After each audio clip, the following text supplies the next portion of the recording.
Hello दोस्तों। स्वागत है आपका हमारे यूट्यूब चैनल कॉमिक फैन पर। चलिए दोस्तों, शुरू करते हैं नागराज और सुपर कमांडो ध्रुव की ये धमाकेदार कॉमिक्स वर्तमान। चलिए शुरू करते हैं इस कॉमिक्स का पहला भाग। हर गुजरा हुआ पल भूतकाल है और हर आने वाला पल भविष्य है, और भूतकाल में घटित घटनाएं ही ये तय करती है कि कैसा होगा हमारा वर्तमान। संजय गुप्ता पेश करते हैं। ये सच है, ये सच है।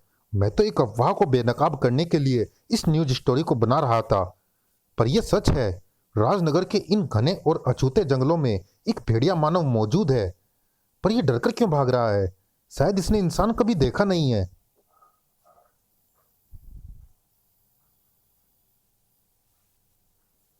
और ये सच्चाई मेरे डिजिटल कैमरे में कैद हो चुकी है। मैं अभी इस फोटो को इंटरनेट के जरिए भारती मैडम के पास ईमेल कर देता हूँ। वाओ गिरीश, तुम्हारी फोटो तो अमेजिंग है। तुम फटाफट वापस आकर इस पर न्यूज़ फीचर बनाओ। ये हमारी आज की टॉप स्टोरी होगी। Okay madam. पर मैं उस भेड़िया मानव का पीछा करके एक दो स्नैप्स और उफ। गिरीश। क्र kit kit kit kit. Girish. Connection cut गया। कुछ गड़बड़ लगती है राज। गिरीश की जान जरूर खतरे में है। चिंता मत करो भारती, नागराज गिरीश को कुछ नहीं होने देगा। राजनगर में हास्ता लाविस्ता बेबी।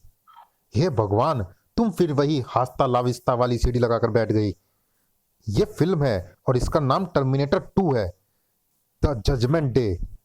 तुम अब तक 150 बार ये फिल्म देख चुकी हो। अब तो मुझे बिना देखे ही इस फिल्म का नाम तो क्या, इसके कई डायलॉग याद हो गए हैं। अच्छा, तो मुझे इस फिल्म की कहानी सुनाओ। मैंने पूरी थोड़ी देखी है, बस कभी 2 मिनट कभी 1 मिनट। बहाने बहाने बहाने। साफ कहो कि अंग्रेजी समझ में नहीं आती। क्या ऑल टाइम ग्रेट मूवी है। इस फिल्म में मशीनों और इंसानों की लड़ाई है, और जब दो इंसान मशीनों पर हावी होने लगते हैं तो मशीन एक चाल चलती है। वो एक ऐसा रोबोट बनाती है जो भूतकाल यानी पास्ट में जाकर इंसानों के लीडर को तब मार देगा जब वह एक बच्चा था। ऐसा कभी होता है? अभी नहीं होता है, पर यह फिल्म भविष्य की फिल्म है। अच्छा अच्छा, मैं मान गया। हे भविष्य वालों, भविष्य से कोई ऐसा रोबोट भेज दो जो इसके मुंह पर चैन फिट कर सके। ओ लूजर। मैसेज? वह भी ब्रह्मांड रक्षकों की फ्रीक्वेंसी पर। अरे ये तो नागराज का मैसेज है। हाँ बोलो नागराज, तुम्हारे शहर में आया हूँ। कोई समस्या? जल्दी सी, छोटी सी, जल्दी ही सुलझ जाएगी। ठीक है, काम खत्म होने के बाद मुझे कॉल करना। साथ बैठकर एक एक गिलास दूध पियेंगे। एक क्यों? मैं तो 2 गिलास पीऊंगा। ओके, मैं पूरी एक बाल्टी दूध का इंतजाम करके रखूंगा।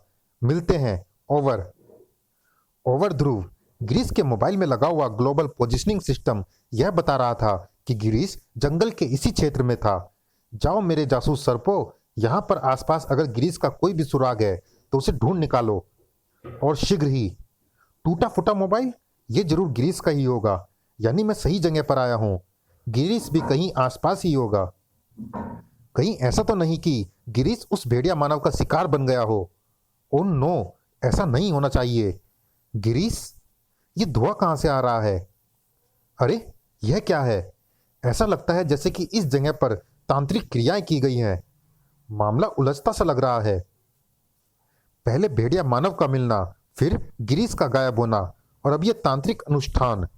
ग्रर। आया।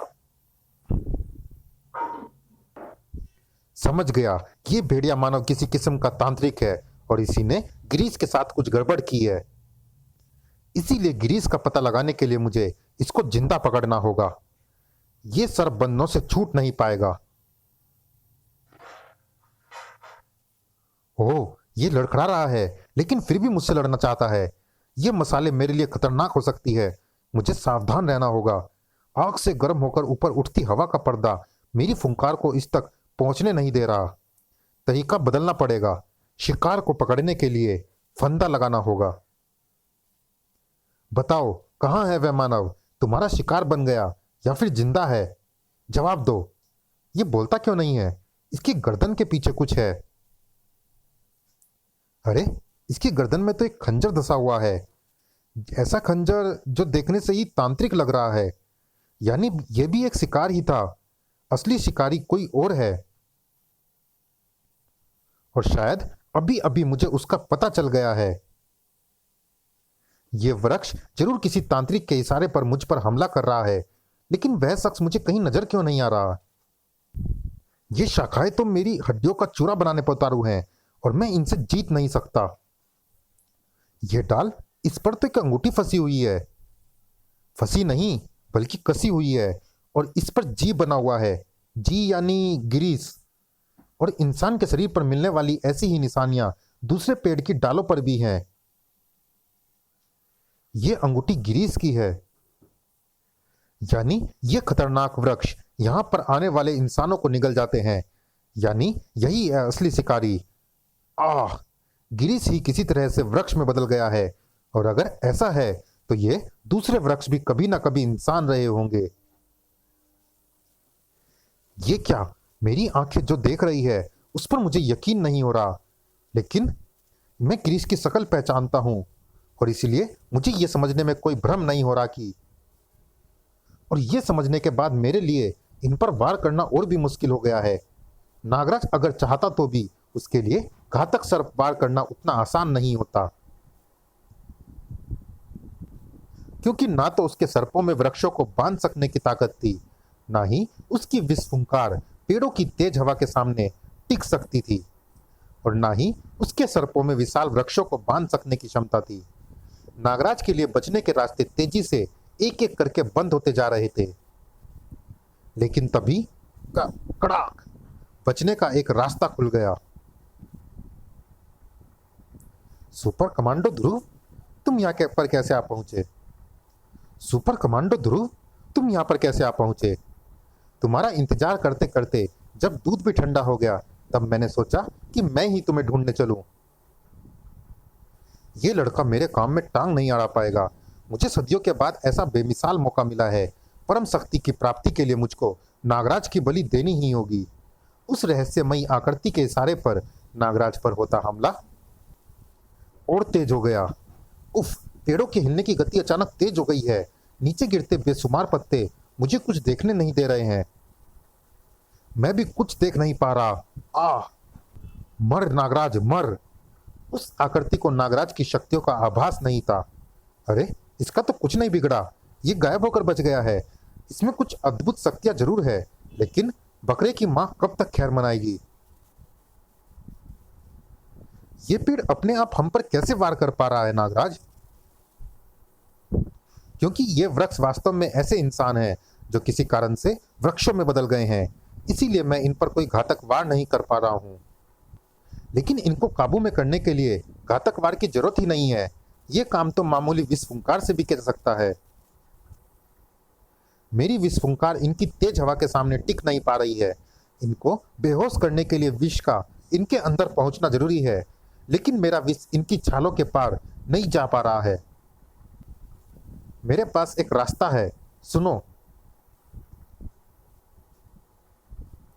और फिर, अरे, यह लड़का क्या कर रहा है? क्या यह समझता है कि यह इस तरफ से मेरे वृक्षों को शिकंजे में जकड़कर इनसे जीत सकता है? कभी नहीं। लेकिन नागराज तो इससे भी ज्यादा आश्चर्यजनक काम कर रहा है। वृक्षों के तनों पर भला इसके सांप क्या असर डाल पाएंगे? वे तो तनों से टकराकर नीचे गिरते जा रहे हैं। ओह, अब मैं समझा कि इसकी योजना क्या है। इस लड़के ने पेड़ों का ध्यान बटाया हुआ है, और नागराज के सांप जमीन को खोदकर वृक्षों के जड़ों तक पहुंच रहे हैं और उनमें अपने विष को उड़ेल रहे हैं। वृक्षों के अंदर जहर सिर्फ जड़ों के जरिए ही पहुंच सकता है, और अब ऐसा ही हो रहा है। हमारा टीम वर्क कामयाब रहा नागराज। तुम्हारे विष के कारण सारे पेड़ लड़खड़ा रहे हैं। हाँ ध्रुव, पर यह विष इतना तेज नहीं है कि इनको कोई खतरा पहुंचा सके। जब ये वापस होश में आएंगे तब क्या होगा? कुछ नहीं होगा, क्योंकि बेहोश होते ही इनके मस्तिष्कों से मेरा तांत्रिक संपर्क टूट जाएगा,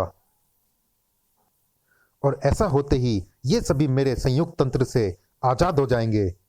देखो नागराज, पेड़ों के तनों से इंसानों की आकृतियां अलग हो रही हैं।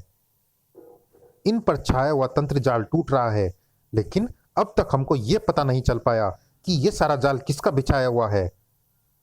इतने बेताब मत हो नागराज, तुमको जल्दी ही इस रहस्य का पता चल जाएगा। और फिर ग्रीस को क्या हुआ?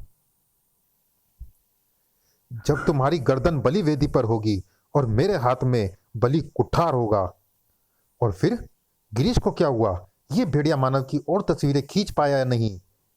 अरे, और ये सारे लोग कौन है? वो सब भूल जाओ भारती, गिरीश की जान बच गई यही बहुत है। तुम इन सब का डॉक्टर से चेकअप कराओ और ये भी पता लगाओ कि इन लोगों का नाम पता क्या है। तब तक मैं कुछ जरूरी काम निपटा कर आता हूँ। चलिए दोस्तों, इस भाग में इतना ही। ये रोमांचक कॉमिक जारी है अगले भाग में भी। मिलते हैं इसी कॉमिक्स के अगले भाग में। तब तक के लिए धन्यवाद।